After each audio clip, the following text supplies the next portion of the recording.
Hello students, welcome to your favorite channel Physics Pathsala. Today we will study dimension of physical quantities. We know physical quantities are the terms that can be measured and those are used in equations. In equations, which equation represents or describe laws of physics. In physics, we to understand different happenings, phenomena, we take support of different equations. In that equations, different terms are used. These terms are called physical quantities. Physical quantities are of three types. One is fundamental physical quantities, derived physical quantities, and supplementary physical quantities. Supplementary physical quantity, we have two physical quantities at present. One is our plane angle and another one is solid angle. Whereas fundamental physical quantities, we have basically three fundamental quantities in MKS system, and in SI system we have seven fundamental physical quantities.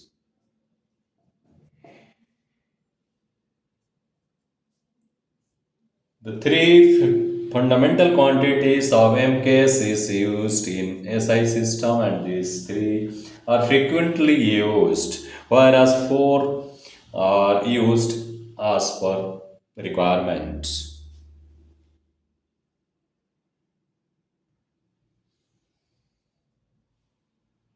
These fundamental quantities, mass, length, and time, these three are in MKS as well as in SI system of units, and their units are: for mass it is kilogram, for length it is meter, and for time it is seconds. In a SI system, we have another four fundamental quantities, that is electric current, temperature, amount of substance, and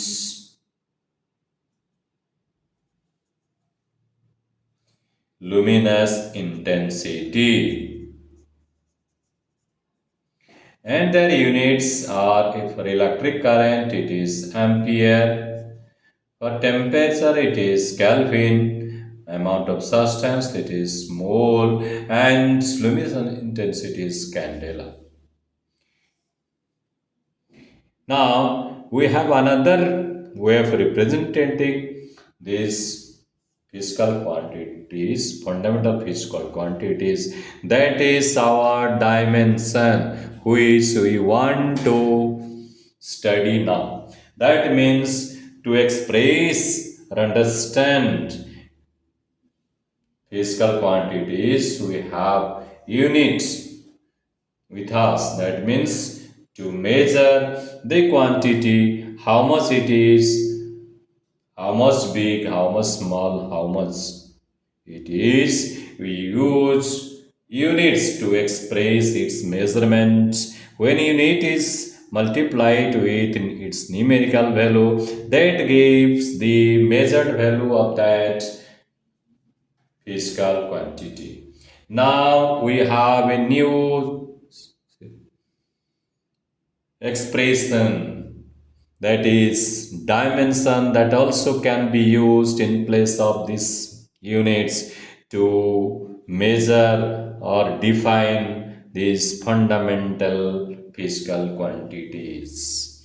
In that, we will express these physical quantities in terms of its first letter. Let for mass m, for length L, and for time T, and the letters are expressed inside a square bracket, and letters are given power. If m is written m to the power 1, for L it is L to the power 1, and for t to the power 1. This represents the dimension. M to the power 1 represents dimension of mass, whereas L to the power 1 represents dimension of length, and t to the power 1 represents dimension of time. In that, also you can add m to the power 1, whereas L and T is missing while expressing the dimension of mass. In that case, we can write L to the power 0 and T to the power 0. And it is expressed within the square brackets. For length, its dimension is m to the power 0, L to the power 1, and t to the power 0. Whereas for dimension of time, it will be m to the power 0, L to the power 0, and t to the power 1. Now, the powers of these symbols of the fundamental quantities are the exact dimension. That means dimension of mass is 1, 0, and 0, where 1 is the power of m, 0 is power of L, and 0 is again power of T. Suppose we have other physical quantities. As we know, other the derived physical quantities can be expressed in terms of arithmetic combination of fundamental quantities. Like we have speed, which is length or distance divided by time, and distance is our length upon time, and length, it can say, we can say the speed can be expressed in terms of L to the power 1 and T to the power minus 1. Here m is missing, we can take m to the power 0, and all these are expressed within a brackets. Here dimension of speed became 0, 1, and minus 1. Here power of 0, m is 0, and power of L is 1, and power of T is minus 1. Hence dimension of any physical quantity is the power of the symbol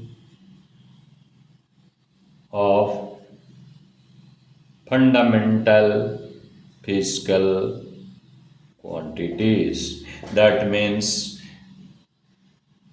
we can find out all derived physical quantities in terms of fundamental physical quantities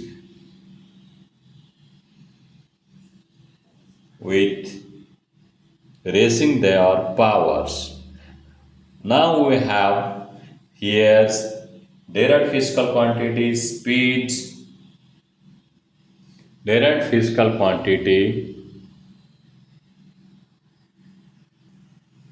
derived physical quantity, we have speed became length upon time. Here L1 take a minus 1, m is missing, hence we have taken power of m as 0. Now dimension of speed became m to the power 0, L to the power 1, and t to the power minus 1.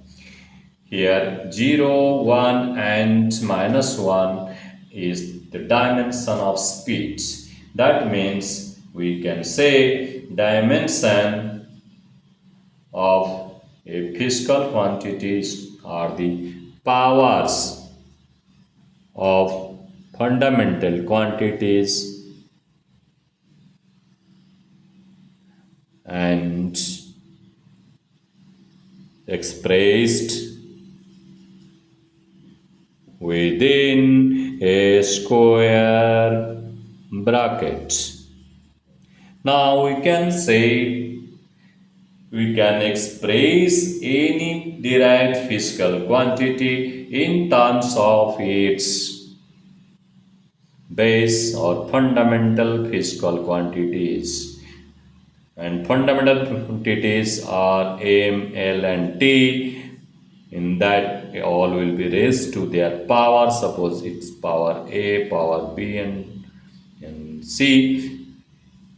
It will be this format where A, B, C will vary, and A, B, C will be certain numericals.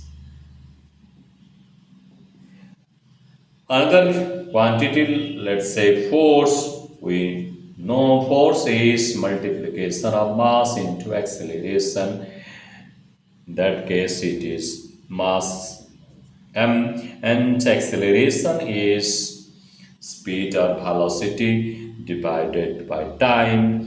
In that case, dimension of acceleration becomes Lt minus 2, and dimension of force will be mlt minus 2, and it is represented within a bracket. Here m to the power 1, l to the power 1, and t to the power minus 2. Hence we will say dimension of force is 1, 1 and minus 2, where 1 is power of m, 1 is power of l, and minus 2 is power of t.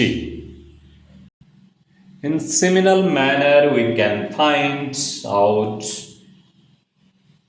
dimension of all remaining derived physical quantities, all mechanical quantities, thermal quantities, electrical quantities, and magnetic quantities. All mechanical, thermal, electrical, and magnetic derived physical quantities in terms of their fundamental physical quantities represented with their symbols and raised the, their powers to suitable values. Next is supplementary physical quantity, that is our plane angle, and one is plane angle and another one is solid angle. We know their unit for plane angle is radian and unit of solid angle is steradian, whereas they don't have their dimension nil for plane angle and no dimension for solid angle. As you will study all the chapters, you will find different new physical quantities that will be associated with each chapter, and you will be able to find out dimension for those quantities. Once more, we'll have a class on this dimension that will cover dimension of different physical quantities. In our next class, we will study application of these dimensions. Application of dimensional analysis.